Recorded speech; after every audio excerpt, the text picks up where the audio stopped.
कहते हैं कि जिंदगी मुश्किल तब होती है जब जिम्मेदारियों की पंड भारी और कंधे कमजोर हों। मैं एक बार फिर रिपीट करता हूँ, मज़े का एक ये जुमला है। कहते हैं कि जिंदगी मुश्किल तब होती है जब जिम्मेदारियों की पंड भारी और कंधे कमजोर हों। एक तस्वीर देखते हैं, बाकी बात बाद में करते हैं। काइंडली जरा जूम कीजिएगा। ये तस्वीर एक है, जरा गौर कीजिएगा। तस्वीर एक है लेकिन बंदे दो हैं। अब ये दोनों बंदे आपस में भाई भाई भी हो सकते हैं, दोस्त भी हो सकते हैं, या फिर बाप बेटा भी हो सकते हैं। अब इन दोनों बंदों में एक फर्क आप ही देख रहे हैं, एक फर्क है। एक बंदा तो सूटड बूटड है और दूसरा बंदा बेचारा शक्ल से लग रहा है कि हालात का मारा हुआ है। जिंदगी तो दोनों ने जी है, उम्र का एक हिस्सा जो है इन दोनों ने गुजारा है, मेहनत की है ना। लेकिन ये वाला जो फर्क कि एक बंदा जो है वो तो जिंदगी को जी रहा है, जो छूटड़ बूटड़ है, और दूसरा बंदा जो है जिंदगी उसको जी रही है। बैलगाड़ी होती है ना, तो कहीं पे फंसी हुई हो, कोई खड्डे के अंदर फंसी हुई हो, तो दोनों बैल जो होते हैं वो जोर लगा रहे होते हैं, ऐसे ही है ना। और बैलगाड़ी का मालिक ऊपर बैठा हुआ होता है, कभी उस बैल को डंडा और कभी उस वाले बैल को डंडा।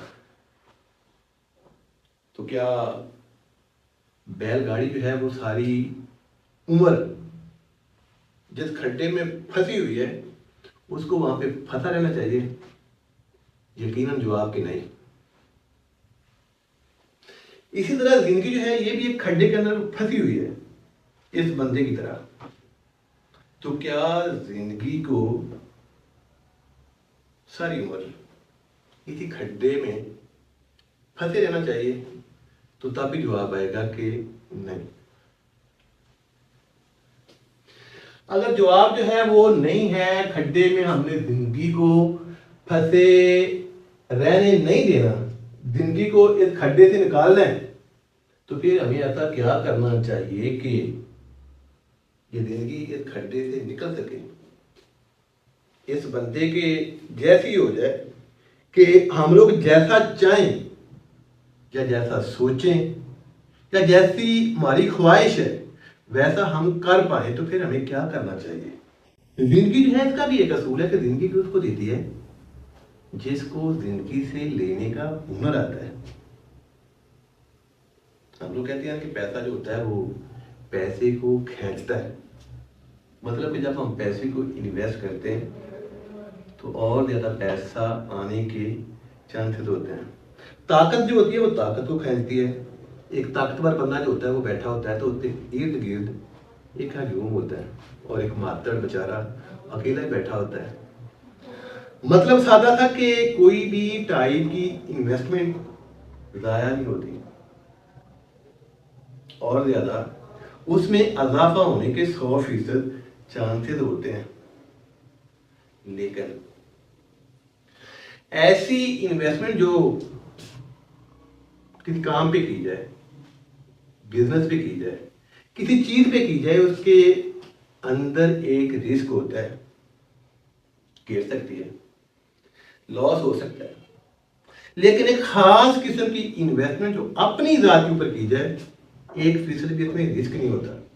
आपके कंधों को मजबूत करती है, आपको हर चीज मिल सकती है। और इन केस जो आपने इन्वेस्टमेंट की हुई है थ्रू पैसा ज़ाया हो भी जाती है, तो ये वाली जो आपकी इन्वेस्टमेंट जो आपने अपनी ज़ात के ऊपर की हुई है, ये दोबारा से फिर उस लॉस को पूरा कर लेगी।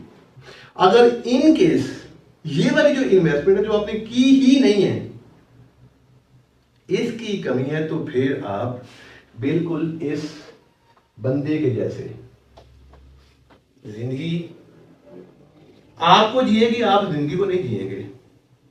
और अगर हमने अपनी ज़ात के ऊपर इन्वेस्टमेंट करनी है, यानी कि हमने ये सोच लिया होगा कि हमने इस चीज़ को शुरू करना है, तो फिर एक कन्फ्यूजन थी है कि शुरू कहाँ से किया जाए। पहला प्रिंसिपल, अपनी ज़ात के ऊपर इन्वेस्टमेंट, अपनी ज़ात को इम्प्रूव करने के लिए जो पहला प्रिंसिपल हम लोग कहते हैं कि you can earn more but you have to learn more. ये किस्से, ये कहानियाँ आप लोग सुनते हैं कि फलां पंक्चर वाला या फलां समोसे वाला या फलां पकौड़े वाला, उसके बेटे ने CSS कर लिया हुआ है, ऑफिसर। फलां बंदा जो है उसके बेटे ने टॉप किया। जो फलां बंदा था तो पंक्चर वाला, लेकिन अब उसका बेटा जो है वो फलां फलां फार्म का मालिक। अब इमेजिन करते हैं कि बाप पंक्चर वाला और बेटा फार्म का मालिक। दरअसल ये जो बाप है इसके ऊपर इन्वेस्टमेंट नहीं हुई हुई, इसने अपनी ज़ात के ऊपर किसी भी टाइप की कोई भी इन्वेस्टमेंट नहीं की।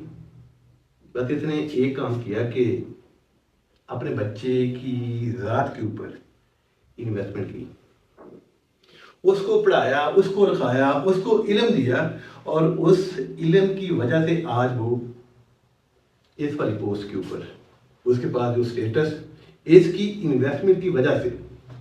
और मेरा ख्याल है कि मेरा ये वाला जो कंसेप्ट है आपकी समझ में आ गया होगा कि बगैर इल्म के कुछ भी हासिल नहीं होता। मकासद हमारे कई टाइप के, सोचें हमारी कई टाइप की, मंजिलें हमारी कई तरह की हैं। कोई बंदा सज्जे जाना चाह रहा है और कोई बंदा खब्बे जाना चाह रहा है। किसी को कुछ चाहिए और किसी को कुछ, लेकिन ये तय नहीं है कि हर बंदे की जो इन्वेस्टमेंट है, जो अपनी ज़ात के ऊपर होनी है, अपने इल्म के अंदर इजाफा करना, वो एक ही जैसा हो।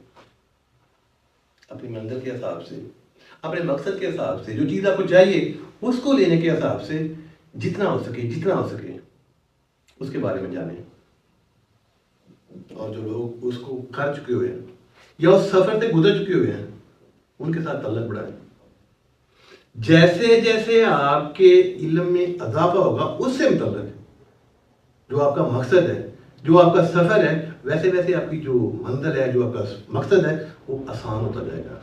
फिर ये वाले कंधे जो हैं ये इस काबिल होंगे कि जिम्मेदारियों की पंड चाहे जितनी मर्जी भारी हो, कोई फ़र्क नहीं पड़ता। अपना ख्याल रखिएगा। अल्लाह हाफिज़।